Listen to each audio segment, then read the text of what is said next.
Hello everyone, आप सबका स्वागत है मेरे चैनल राउजा क्लासेस पर। बच्चों, आज से हमारी एक नई सीरीज शुरू होने वाली है, सीरीज इन माइक्रो इकोनॉमिक्स, जिसमें कंज्यूमर बिहेवियर के अंदर इलास्टिसिटी ऑफ डिमांड टॉपिक को कवर करेंगे। लास्ट सीरीज मैंने माइक्रो इकोनॉमिक्स में डिमांड टॉपिक को कवर कराया था, जिसमें मैंने 11 वीडियोस बनाई हैं। वो मैंने अपने चैनल में एक सेपरेट प्लेलिस्ट बना दी गई है, जिसको आप जाके देख सकते हैं इस सीरीज को बेटर अंडरस्टैंडिंग करने के लिए। तो बने रहिएगा मेरे चैनल में, बहुत सारी वीडियोस अपलोड होने वाली हैं। चलिए, आज हम शुरू कर रहे हैं वीडियो नंबर 1 इस सीरीज की, और इस सीरीज का नाम क्या है? Elasticity of demand. बच्चों, ये कंसेप्ट आप जब भी इकोनॉमिक्स पढ़ेंगे, चाहे वो इकोनॉमिक्स थ्योरी हो, चाहे वो अप्लाइड इकोनॉमिक्स हो, चाहे वो प्रैक्टिकल लाइफ हो, चाहे वो लॉजिक यूज आप किसी भी लाइफ के किसी भी पॉइंट पे आप यूज करें, ये टॉपिक आपको ढंग से समझना बहुत जरूरी है। इवन आप इकोनोमेट्रिक्स पढ़ोगे तब भी आपको इलास्टिसिटी ऑफ डिमांड का बहुत ज्यादा यूज होता है। तो मेरी आपसे रिक्वेस्ट है, इस टॉपिक को ज्यादा से ज्यादा ढंग से पढ़ें। चलिए, इलास्टिसिटी ऑफ डिमांड समझने से पहले हमें थोड़ा सा पहले जाना पड़ेगा, पहले वाली सीरीज के ऊपर, जिसमें मैंने आपको क्या पढ़ाया था? Law of demand. बच्चों, लॉ ऑफ डिमांड हमें क्या बताता है कि जब प्राइस बढ़ता है किसी भी कॉमोडिटी का, तो उसकी क्वांटिटी डिमांडेड ऑफ कॉमोडिटी क्या होती है? कम होती है। यानी कभी किसी भी चीज का प्राइस ऑफ कॉमोडिटी बढ़ेगा तो उसकी डिमांड जो है वो कम हो जाती है, और प्राइस अगर कम होता है तो उसकी जो डिमांड है वो बढ़ जाती है। यानी प्राइस और डिमांड के बीच में कौन सी रिलेशनशिप है? Inverse relationship, provided that other factor remain constant. ये होना बहुत जरूरी है। ये मैंने अपनी पुरानी सीरीज में आपको अच्छे से एक्सप्लेन कर रखा है। तो लॉ ऑफ डिमांड हमें बताता है कि प्राइस अगर बढ़ रहा है तो डिमांड फॉल हो रही है, यानी इनवर्स रिलेशनशिप है। अब ये डायरेक्शन ऑफ चेंज बता रहा है कि प्राइस अगर बढ़ेगा तो डिमांड कम होगी, ना कि ये हमें बता रहा है कि कितना मैग्नीट्यूड, किस एक्सटेंट तक, how much is missing in concept of law of demand. अगर आपको इस हाउ मच को समझना है कि प्राइस के कितने चेंज होने से डिमांड में कितना चेंज आएगा, वो सेंसिटिविटी समझनी है, वो फर्क समझना है, कि वो मैग्नीट्यूड समझना है कि प्राइस अगर कुछ चेंज हो रहा है तो डिमांड ऑफ कमोडिटी पे कितना इंपैक्ट पड़ रहा है, वो कितना, वो how much is known as elasticity of demand. तो law of demand just explain the directions. Law of demand generally just explain the direction, but magnitude, extent, how much, degree of responsiveness, ये हमें कौन explain करता है? Elasticity of demand. इसको professor Marshall ने अपनी book में निकाला था, प्रिंसिपल ऑफ इकोनॉमिक्स, और उस बुक के दौरान इन्होंने सारे कंसेप्ट को डिटेल में एक्सप्लेन किया, इलास्टिसिटी ऑफ डिमांड को, जो मैं आपको एक्सप्लेन करने जा रहा हूं। तो प्लीज इसको ढंग से समझिएगा, ये बहुत यूजफुल कंसेप्ट है। चलिए, अब इलास्टिसिटी ऑफ डिमांड का मतलब क्या होता है ये तो हमें समझ आ गया कि अगर हम हाउ मच की बात करें कि प्राइस के चेंज होने से डिमांड में कितना फर्क आएगा, कितना चेंज होगा, तो इसके लिए हमें इलास्टिसिटी ऑफ डिमांड पढ़ना पड़ेगा। अब इलास्टिसिटी ऑफ डिमांड का मतलब क्या होता है? इलास्टिसिटी ऑफ डिमांड का मतलब होता है percentage change in quantity demanded upon में percentage change in any factor affecting demand. I repeat, please इसको ध्यान से समझ लीजिएगा। जनरली इलास्टिसिटी ऑफ डिमांड को लोग हमेशा प्राइस इलास्टिसिटी ऑफ डिमांड से डिनोट करते हैं, जबकि ऐसा नहीं होता है। इलास्टिसिटी ऑफ डिमांड का मतलब ये होता है percentage change in quantity demanded upon में percentage change in any factor affecting demand. वो कोई भी हो सकता है। अब डिमांड के जो फैक्टर्स होते हैं वो कौन कौन से हैं, इसलिए मैं हमेशा बोलता हूं कि अगर आपको इलास्टिसिटी ऑफ डिमांड समझना ढंग से, तो आपको अपनी पहली जो सीरीज है डिमांड वाली, वो जरूर ढंग से देखना। वो 11 के 11 वीडियोस अगर आप समझोगे तब जाके आपको इलास्टिसिटी समझ आएगी, और इसको क्रोनॉलॉजिकल ऑर्डर में ही समझेगा फॉर बेटर अंडरस्टैंडिंग। नहीं तो आप कभी भी क्यों नहीं समझ पाएंगे किसी भी रीजनिंग का। ठीक है जी। तो अब इसमें क्या है, डिमांड के बहुत सारे फैक्टर्स होते हैं, जैसे कि price of commodity itself, price of related goods, जिसमें substitute goods, complementary goods, income of consumer. तो ये तो डिमांड के बहुत सारे फैक्टर्स हो गए। तो इलास्टिसिटी ऑफ डिमांड हमें बताती है कि जब क्वांटिटी डिमांडेड में कुछ चेंज आता है, पर किस फैक्टर की वजह से चेंज होने की वजह से आता है, यहाँ पे इलास्टिसिटी ऑफ डिमांड है। अगर वो प्राइस इलास्टिसिटी ऑफ डिमांड कब बनेगी? जब प्राइस इलास्टिसिटी ऑफ डिमांड कब बनेगी? जब percentage change in quantity demanded upon में percentage change in price of commodity itself, तो ये प्राइस इलास्टिसिटी ऑफ डिमांड है। जनरली हम इलास्टिसिटी ऑफ डिमांड का मतलब ही प्राइस इलास्टिसिटी ऑफ डिमांड समझते हैं, जबकि ऐसा नहीं है। इलास्टिसिटी ऑफ डिमांड में तो किसी भी फैक्टर की वजह से चेंज हम देखते हैं क्वांटिटी डिमांडेड के अंदर, but price elasticity of demand में स्पेसिफिकली जो क्वांटिटी डिमांडेड में चेंज आता है वो सिर्फ प्राइस के चेंज होने की वजह से देखते हैं। सो प्लीज कंफ्यूज मत होना, इलास्टिसिटी ऑफ डिमांड और प्राइस इलास्टिसिटी ऑफ डिमांड में बहुत डिफरेंस है। Price elasticity of demand is just a part of elasticity of demand, और इलास्टिसिटी ऑफ डिमांड में सारे फैक्टर्स कवर होते हैं। यहाँ पे price of substitute good, price of related good, price of income of consumer, सारे factors cover होते हैं। अब ऐसा क्यों होता है कि जनरल इलास्टिसिटी ऑफ डिमांड को हम प्राइस इलास्टिसिटी ही क्यों समझते हैं? ऐसा इसलिए होता है कि डिमांड के बहुत सारे फैक्टर्स हैं, बट जो सबसे इंपॉर्टेंट फैक्टर डिमांड को इफेक्ट करता है वो उसका प्राइस ऑफ कमोडिटी होता है। इसलिए बहुत जगह elasticity of demand, demand elasticity या खाली इलास्टिसिटी लिखा हो तो वो रिप्रेजेंट किसको करता है? प्राइस इलास्टिसिटी को ही करता है, because price is the most important factor of elasticity of demand.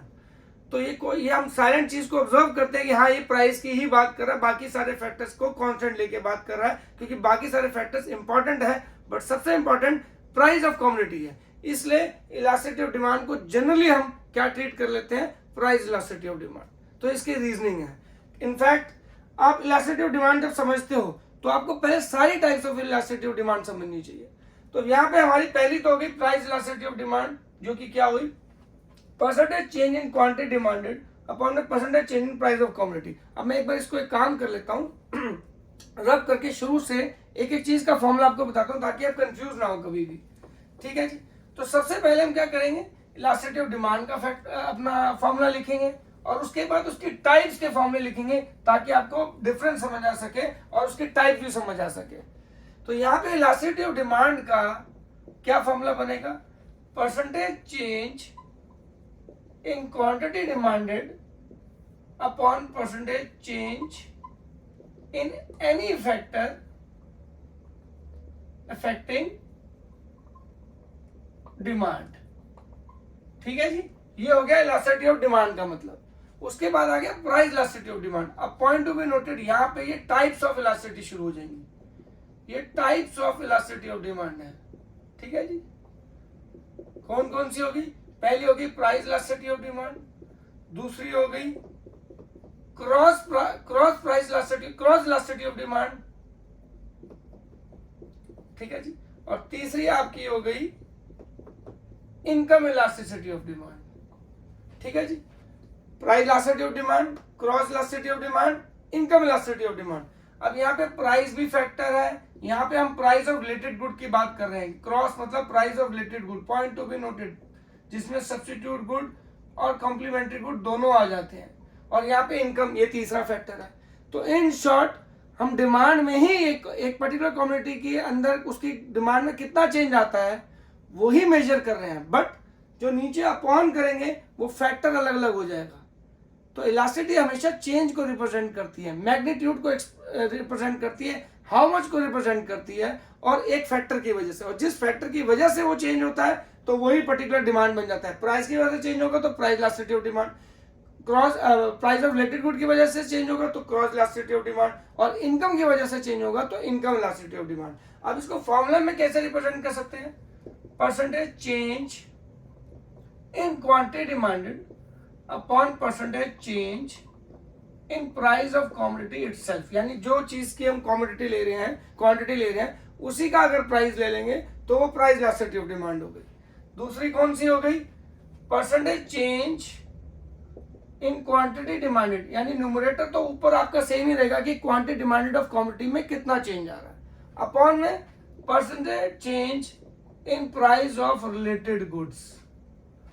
यानी कि अगर यहाँ पे आप ऊपर x की क्वांटिटी ले रहे हो तो प्राइस नीचे y का ले रहे हो। अब यहाँ x और y सब्स्टिट्यूट गुड भी हो सकते हैं, कॉम्प्लीमेंट्री गुड भी हो सकते हैं, प्राइस ऑफ रिलेटेड गुड है, यानी एक का प्राइस और एक की क्वांटिटी। यहाँ पे क्या होगा अगर देखा जाए तो यहाँ पे आप क्वांटिटी x की ले रहे हो तो यहाँ प्राइस भी किसका लोगे? x का।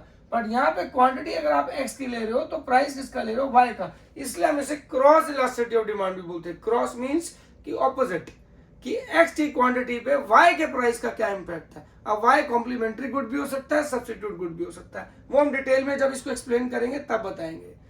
तीसरा आ गया इनकम इलास्टिसिटी ऑफ डिमांड। अब इसमें भी यही है, percentage change in quantity demanded. आप देख सकते हैं न्यूमरेटर तीनों केस में सेम ही है, क्योंकि हम इंपैक्ट किसके ऊपर देख रहे हैं? क्वांटिटी डिमांडेड के ऊपर।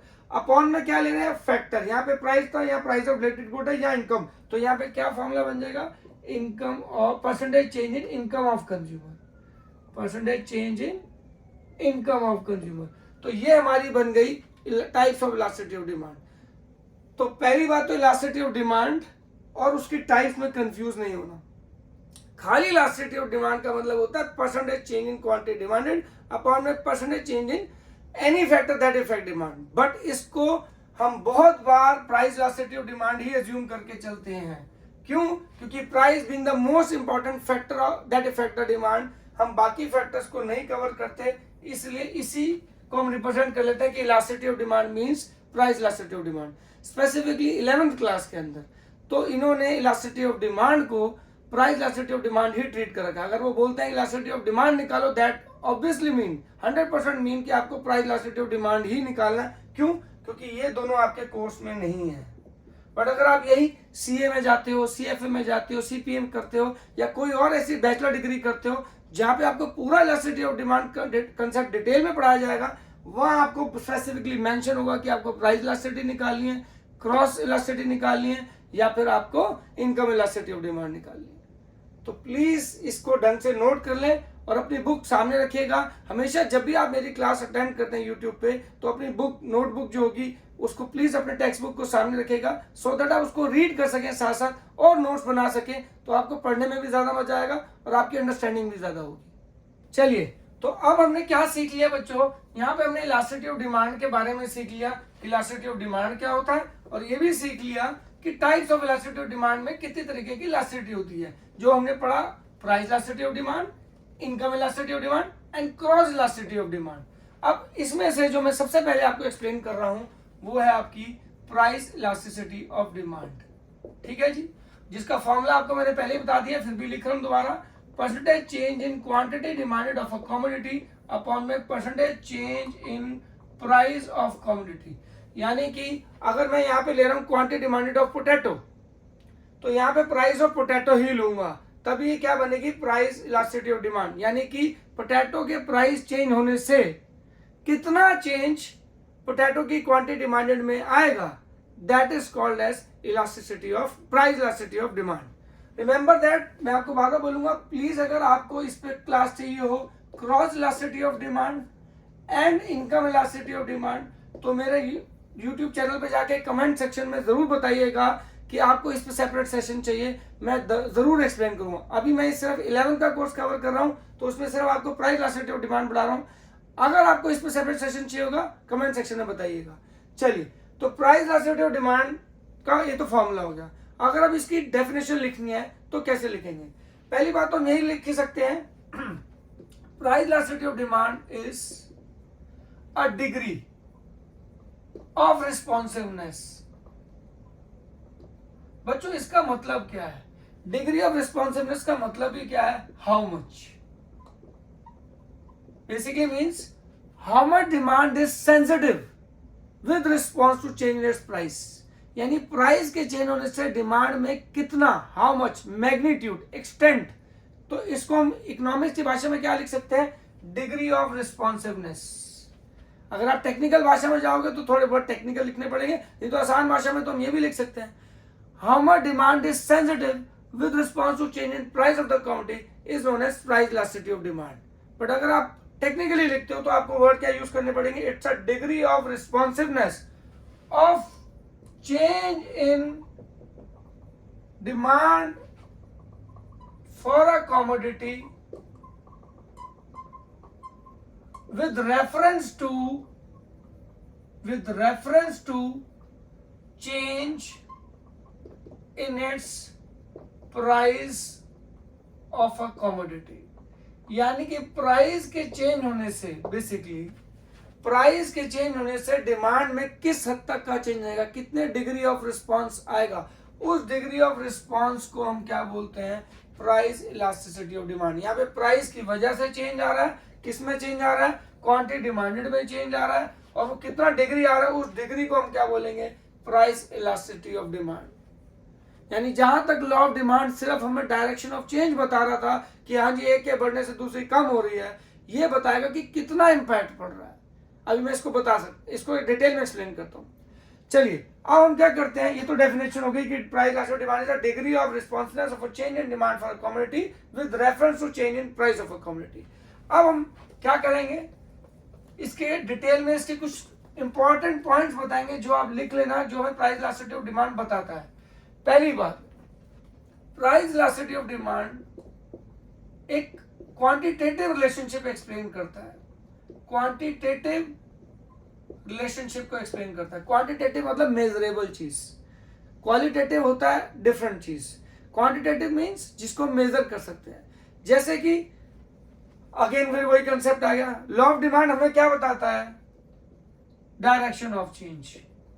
पर मैग्नीट्यूड, जैसे ही मैग्नीट्यूड वर्ड आ जाता है तो वो क्या बन जाता है, क्वांटिटेटिव कंसेप्ट। यानी elasticity of demand is a quantitative concept because it measures the degree of change. और डिग्री ऑफ चेंज जब आता है तो वो क्वांटिटेटिव, किसी भी चीज को मेजर कर सकते हैं तो वो क्वांटिटेटिव कंसेप्ट है।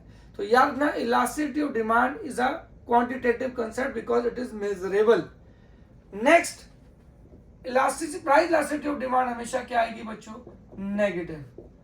हमेशा इलास्टिसिटी ऑफ डिमांड क्या होगी, नेगेटिव प्राइस इलास्टिसिटी। क्यों? क्योंकि there is inverse relationship exist between price of commodity and quantity demanded of commodity. ये मैं बहुत बार पढ़ा चुका हूं, प्राइस बढ़ेगा डिमांड कम होगी, प्राइस कम होगा डिमांड बढ़ेगी। तो ये कौन सी रिलेशनशिप है, ये इनवर्स रिलेशनशिप है। जिस भी दो फैक्टर्स के बीच में इनवर्स रिलेशनशिप होती है तो उसकी इलास्टिसिटी निकालोगे तो उसकी हमेशा क्या आंसर आएगा, negative. Inverse relationship means negative answer, direct relationship means positive answer. अब जनरली वो इलास्टिसिटी ऑफ सप्लाई पढ़ोगे तो उसमें आप पॉजिटिव आंसर देखोगे। खैर जब वो मैं डिटेल में पढ़ाऊंगा तब आपको समझाऊंगा, बट इस केस में price of commodity and quantity demand of commodity के बीच में इनवर्स रिलेशनशिप है तो इसका आंसर हमेशा क्या आएगा, नेगेटिव। अब आप इसको अवॉइड भी कर सकते हो, आप नीचे नोट डाल के सकते हो कि we are assuming, as we all know that there is a direct relationship between there is an inverse relationship between price of the commodity and quantity demanded, so we are ignoring negative sign for sake of convenience। तो आप अपने answer में अगर आपको elasticity of demand -2 given है तो आप 2 करके भी अपना क्वेश्चन सॉल्व कर सकते हो। अभी जब न्यूमेरिकल कराऊंगा तब मैं बताऊंगा, बट आपको नोट डालना पड़ेगा कि हमेशा elasticity of demand, price elasticity of demand जो होगी वो हमेशा नेगेटिव होगी। और वो क्यों होती है, because of inverse relationship between price of the commodity and quantity demanded. इसको प्लीज नोट कर लीजिएगा। पहला हो गया क्वांटिटेटिव है, दूसरा प्राइस इलास्टिसिटी ऑफ डिमांड हमेशा क्या होगी, नेगेटिव। तीसरा ये हमें बताता क्या है, जैसे मान लो इलास्टिसिटी ऑफ डिमांड कितनी है, -2 है, ठीक है जी। अभी हम नेगेटिव साइन को इग्नोर कर रहे हैं, तो इसका मतलब क्या है कि अब इसको अगर मैं उतार लूं एक बार इस फॉर्मूले लिख के, आपको मैं इसको डिटेल एक्सप्लेन करता हूं ताकि आपको ये बताता क्या है, एक एग्जांपल की फॉर्म में समझाऊंगा तो ज्यादा अच्छा समझ आएगा, ठीक है जी। मान लो elasticity of demand, price elasticity of demand, मैं बार बार अगेन इलास्टिसिटी ऑफ डिमांड की जगह यूज प्राइस इलास्टिसिटी कर रहा हूं और प्राइस इलास्टिसिटी की जगह इलास्टिसिटी ऑफ डिमांड खाली यूज कर रहा हूं क्योंकि प्राइस सबसे इंपॉर्टेंट फैक्टर है। तो इलास्टिसिटी ऑफ डिमांड यानी कि प्राइस इलास्टिसिटी ऑफ डिमांड -2 है, ठीक है जी। अब इसका मतलब क्या है, percentage change in quantity demanded upon में percentage change in price of commodity. इसका मतलब क्या है कि अगर प्राइस 1% से फॉल हो रहा है, प्राइस 1% से फॉल हो रहा है, ये मैंने फॉल का साइन डाला, ये मैंने 1 डाला, ये परसेंट। अगर प्राइस 1% से फॉल हो रहा है तो क्वांटिटी डिमांडेड कितने से राइज करेगी, 2% से, क्योंकि इनवर्स रिलेशनशिप है, प्राइस फॉल होगा तो डिमांड राइज करेगी। तो उसकी इलास्टिसिटी ऑफ डिमांड कितनी बन जाएगी, -2, क्योंकि ये कम हो रहा है, ये बढ़ रहा है, तो आंसर नेगेटिव आएगा। जब मैं न्यूमेरिकल्स कराऊंगा तो और बेटर समझ आएगा। और क्या कह सकते हैं इसका वाइस वर्सा, कि अगर प्राइस राइज हो रहा है 1% से तो क्वांटिटी डिमांडेड हमारी क्या हो रही है बच्चों, फॉल होगी 2% से। तो ये एक एग्जांपल से हम समझ सकते हैं कि इलास्टिसिटी ऑफ डिमांड एक्सप्लेन क्या करना चाहता है, यानी ये प्राइस और क्वांटिटी के बीच के रिलेशनशिप को, परसेंटेज चेंज को कैसे मेजर करता है और क्या मेजर करता है। तो ये एग्जांपल आपको क्लियर कर देगा कि इलास्टिसिटी ऑफ डिमांड हमें एक्सप्लेन क्या करता है। आई होप आज का सेशन आपको बड़े अच्छे से समझ आया होगा, बिकॉज यही आपके इंपॉर्टेंट पॉइंट्स हैं। हाँ, इसमें एक पॉइंट आप और ऐड कर सकते हैं जो मेरे हिसाब से हमने अगर इसमें एक पॉइंट ऐड कर लिया कि ये क्वांटिटेटिव कंसेप्ट है। दूसरा मैंने बोला कि ये नेगेटिव आएगी बिकॉज ऑफ इनवर्स रिलेशनशिप, ठीक है जी। तीसरा मैंने आपको एग्जाम्पल समझा दिया। चौथा, अलग अलग कॉमोडिटी की, अलग अलग गुड की इलास्टिसिटी अलग अलग होती है।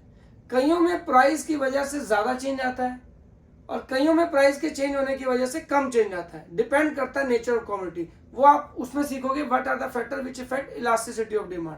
तो याद रखना, इलास्टिसिटी ऑफ डिमांड हर गुड की अलग अलग हो सकती है, एक जैसी नहीं होती है। तो यानी कि इलास्टिसिटी ऑफ डिमांड गुड्स के अकॉर्डिंगली चेंज हो जाती है। नेचर ऑफ गुड बहुत डिपेंड करता है कि किस तरीके का नेचर है, लग्जरी गुड है, कंफर्ट गुड है, नेसेसिटी गुड है, तो डिपेंड करता है, उसके अकॉर्डिंगली आपकी इलास्टिसिटी डिफर करती है good to good. I hope आज का सेशन आपको बहुत अच्छे से समझ आया होगा। बने रहिएगा मेरे चैनल में, क्योंकि इस बार मैं न्यूमेरिकल्स भी आपको करके दिखाऊंगा अपनी लाइव क्लास पे। तो इस तरह से बने रहिए, अपलोड करता रहूंगा वीडियोस। अपना सपोर्ट दीजिए। Thank you so much. God bless you all. जय हिंद।